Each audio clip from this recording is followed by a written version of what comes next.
welcome back to my channel, and thanks so much for spending just part of your day with me. If you're new here, my name is Amber Michawn, and I do weekly DIYs for your home decor inspiration and all things in between. Make sure you go ahead and hit that subscribe button as well as the bell right next to it so you don't miss an upload. In today's video, I'm going to be sharing my first of many Christmas DIY videos with you.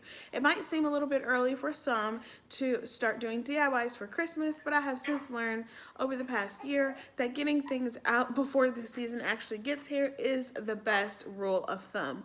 So I've been kind of late getting my DIYs out for other seasons, so I thought I would start with Christmas pretty early. So that way I can continue to try and grow my channel and get more content out for the people that really love my DIYs and see me grow in my DIY journey, because that has been really fun for me starting this channel, seeing how I'm growing with my craft. So if you don't mind the early DIYs for Christmas, go ahead and stick around and continue watching this video. Make sure you give me a big thumbs up because it definitely helps out my channel. And also make sure you comment down below. Let me know what you think of this DIY and what you like about it, what you would do differently, and also maybe what you would like to see me do. So yeah, so this first set of DIYs is all wall decor stuff that you can hang up around your house, on the mantelpiece. Even you can just set it up on a table, but they're all meant for you to be able to hang them if you so choose. So without further ado, let's go ahead and begin the video.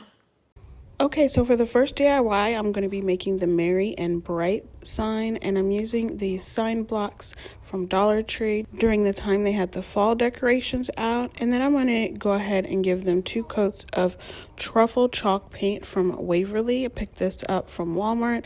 I've had it such a long time because chalk paint just covers so much, and I really love chalk paint. I really need to invest in a little bit more. So I'm just going to give all 4 of these blocks 2 coats of this paint using just a simple foam brush from the Dollar Tree pack.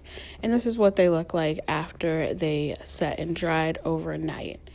Next, what I'm going to do is go ahead and glue them together, and some of the paint spilled off on like the sides of some, so I'm choosing the best side to show the pattern on the outside, if that makes any sense. But all I'm going to do is just hot glue this together. Now, if you have any other kind of adhesive or glue to use on this, I would recommend that, because the hot glue kind of gives it too much of a bulky area in between it, if that makes any sense, which is why I'm flipping it to the back side and hot gluing it together that way.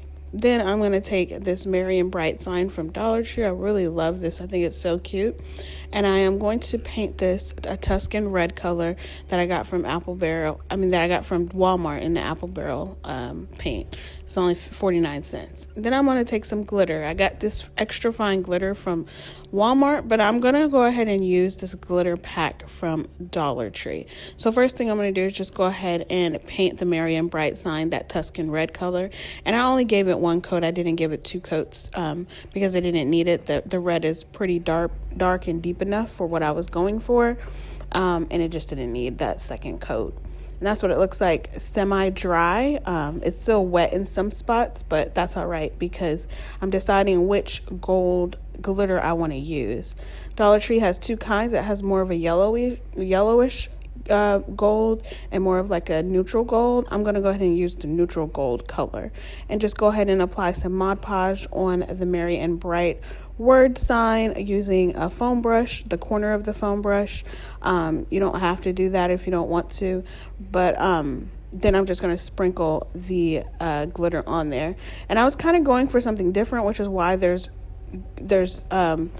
glitter more in some spots than others. I should have went ahead and just covered all of it in glitter evenly, but then I decided to take this foam brush and try to smooth some out. Maybe that worked if I used the foam brush and the Mod Podge together and kind of wiped it on there. It didn't quite work, so on my B&R it looks kind of weird, but everything else looks fine. So, but I would recommend, if you do try to do this, just go ahead and sprinkle the glitter on there while the paint is still wet. I've done that on other projects before, and it comes out pretty nicely.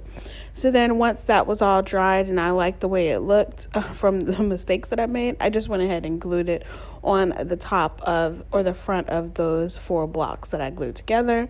And then I'm taking this cotton and pine cone floral pick from Dollar Tree and just deconstructing it, taking it all apart, just pulling it off of the wire pieces, not cutting anything, and gluing it on. I kind of wanted to make it look a little bit like mistletoe with the addition of the pine cones and the cotton on there.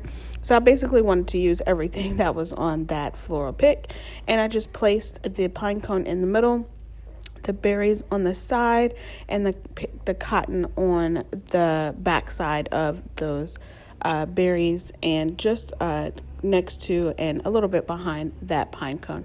And this is how it came out, and I absolutely love it. I think it's so cute, and it looks so cute on a table or even hanging up, whatever you choose. Next up for this season's greeting sign, I have this tray that I got from Dollar Tree a long time ago. I think it was last year for Halloween. And I'm going to paint it this winter gray color in Rust-Oleum. And this is what it looks like afterwards. It's really not a flat gray color. It has a little bit of a shine to it, but I wanted to bring it, make it pop a little bit more. So I'm using these stickers, these letter stickers from Dollar Tree, and just gonna spell out season's greetings on here. Now this was a whole pack that had all the letters on there, but I was short one E, so I had to go back and after I painted over this season's word, I had to take the E off and put it down on greeting. So basically all I'm doing, as you can see, is just using apple barrel paint in antique white and painting over it with a foam brush. And then once it dries a little bit, I take off that E and then go ahead and put it down on the greetings word and paint over that as well. Now, I did come up with a few mistakes on this one as well, where I kind of painted a little bit more than I liked on the side. I guess I wasn't really paying attention. So once I had my season's greeting words painted over, even though I had a little bit of mistakes on the sides, painting a little bit too much, I tried to make it look as frosted or snowy as I possibly could. I decided to go ahead and put this red and white ribbon that I had from the Dollar Tree. I actually got from during Valentine's Day decor, and I'm going to go ahead and glue it to the edges on all four sides. And then I felt like it still needed a little bit more holiday-ish, so I decided to go ahead and put these boxwood sprigs that I got from Target's Dollar Spot. They were only $1, and two sprigs come in each of them, so I used 2 packs of them. I just pulled them off of the stems, and I'm going ahead and glue them on the corner of all 4 corners of this tray. Then I took some pine cones and decided to go ahead and frost them. I only had 1 frosted pine cone and decided I liked the look of it, so I wanted the rest of them to look that way. So I'm taking this antique white apple barrel paint again and going ahead and just frosting the tips of the pine cone all the way around and gluing it above the sprigs but below the ribbon. And I really like the way that it came out. Even though I had the little mistakes, I adjusted and it turned out a little bit about what I thought it would in my head. So these two would definitely look really great on a table somewhere or even hanging up. Even the season's greetings tray, you can just have it as a tray and have little trinkets or like a clear glass of like candies in it. I think that would look so cute around the holiday season. So yeah, I really enjoyed this and I hope you did too. So make sure you give me a big thumbs up as it definitely helps out my channel. That's all I have for you dolls today. I appreciate you spending your time with me. And remember, if you're new here, go ahead and make sure you hit that subscribe button. All right, dolls, I'll see you on the next one. Bye.